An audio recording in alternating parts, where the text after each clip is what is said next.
Hey, Adam, it just hit me all of a sudden. I've got one quick question. The hell happened to your porn stash? So after a wonderful event, we then, went next level with it. Friday night, the event. Friday night after the Radio Hall of Fame ceremony, we went next level at an after party that you and Janet hosted, which was beyond gracious. And this was back-to-back open bar events. The Hall of Fame was open bar. Spyglass was open bar. I'm coming off of Sober October. Open bar for you, but go ahead. Yeah, open bar for me, right? I had probably a little bit too much to drink, if you will. I counted 12 drinks, and that doesn't sound like a lot, but when you haven't been drinking for a month, that'll do it. And I kept myself together at the event. A lot of important people there, and then I guess it hit me on the walk home, and I don't remember anything. And I woke up Saturday morning and looked in the mirror, and I didn't have my mustache. I left. Way to handle your liquor, Hawk. I left the after party. You woke up without the porn stash and have no idea what happened to it. None. I left with a mustache and woke up without one, and it only could have taken place between leaving the party and waking up. I don't remember packing my bags, but they were perfectly packed, which was a nice surprise waking up at 7 in the morning. I was like, wow, someone packed my bags, or I did. Oh, my mustache is gone. Probably the person who took down your stash packed your bags. Probably. So whoever did it, if it was me, I mean, I'm mad at myself. If it was someone else, that's was a it great Alvy? Joke. I don't know. Was it Alvy? Okay, not Alvy. Dude, no. Do you have anything written on your face? Nothing written on my face. Your forehead? Nothing like that. Me and James Kelly shared an Uber. He didn't recognize me when I got to the lobby that morning. He's like, what the hell happened to your face? I was like, your guess is as good as mine. What time did you get home that night? I got back from, I have no idea what time I got back from the party at all. You walked back? Walked back with Dave and Alvin and Mill and James. And it was a great time. The last hour, little fuzzy.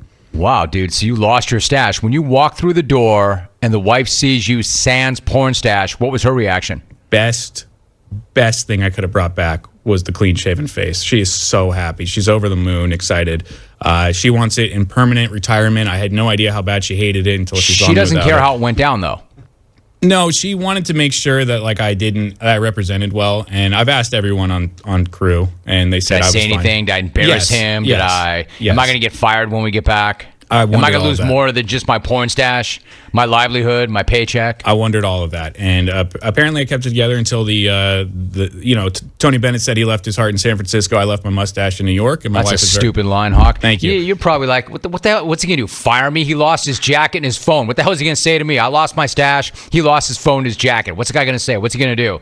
Can I just say for the record, we all had a really great night. It was a lot of fun, and it was unforgettable, and I've always wished that I was here for the tour stop days, and this was awesome. I was here for this. It was great. It was a legacy night, a well-deserved honor. It was so cool that you brought the whole crew out. It was a big deal. When you bring your family, Tesh brings his family, Ryan Seacrest brings Jimmy Fallon and his mom and dad, it's a big deal.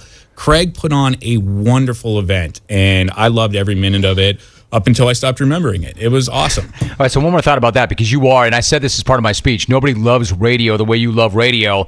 What was it like to be in that room? What were your impressions as a radio dork? What was that like? I had no business being in that room. There was so much star power. There's a picture of all of the class of 2019 together, and it's just like, holy hell, these guys shaped a lot of people's listening experiences for a long time. Just an amazing room to be in, and I forgot the last part of the night, but I won't forget that part of the night. That literally was your single best breakdown of anything you've done since you got here. Thank you. Adam Hawk. Thank you. Well done. So Hawk, and he told me what he was going to do when he got to the city. I'm like, bro, I respect this more than anything I've heard or seen from you since you got here. Man, get after it. You're right. You're not going to be here very long. Do as much as you possibly can, Bourdain. Then you got James Kelly. He's like, oh, hell no. I'm just sitting here, me and my big head, man. I got bets I got to make. I'm hanging out, dude. I'm a king. Got my own room. Got my own life. Get out of here, Hawk. Frank and Boise tweets, Rome, it's obvious. By Hawk visiting, quote, his people, they laughed at him and revoked his hipster card by shaving his stash off. It's a better explanation than the one we got, right? This is an email. Rome, Adam Hawk's New York City story is pure radio gold. I've had some wild nights. However, I've killed pizzas while wasted. Hawk kills that porno stash when he's blacked out. Hilarious. Keep Adam Hawk forever. Sign the clones. Chris no longer in St. Pete. War outside sales. War Hawk in NYC. At the Real Left Hook tweets, Hawk lost his porn stash. I thought I had a bad weekend. Signed Dion Waiters. This is an email. Hawk, I packed your bags and I gave you that clean shave. You're welcome. Dr. Boudreaux. Mike in Green Bay. Dr. Boudreaux. Never get tired of Boudreaux resets.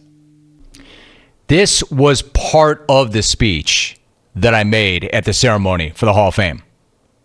The fact is, I've always had people around me that were better, that were smarter, and people that would tell me not what I wanted to hear, but what I needed to hear. And that, more than anything else, is the reason why I'm up here right now. I mean, I might have gotten into a shindig like this, but I sure as hell am not getting up on this stage and have people looking at me, if not for the people around me, and I want to acknowledge that. I've always had amazing people around me who made me better and the show better. So with that in mind, I do want to acknowledge my team. Starting with my right-hand man, the brains of the outfit, Dave Whelan, longtime employee of the program, and it all starts with him.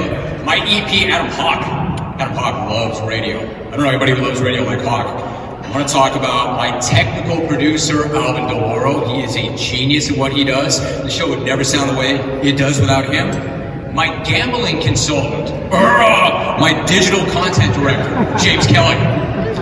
And my man, Kyle Brent, who is in the house right now. Kyle geniusly repped the jungle for the better part of a decade before moving on to the NFL Network, where he is killing it. KB, I appreciate it. And I know that we wanted to try to scope this tonight. I'm not sure that happened. But to the clones, my listeners, there is nobody like that listening audience. They are rabid, they're aggressive, they're fiery. I would not be here without the clones.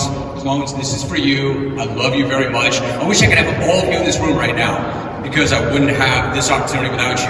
Actually, there's one clone who made it in. John from New York. Keeping him out of this place right now. So, John made it in, and without that team, I could never do this. That was part of the speech, and if you're watching on CBS Sports Network, and I hope you were, the video really is cool. That was a good look. You want to come into Hooters?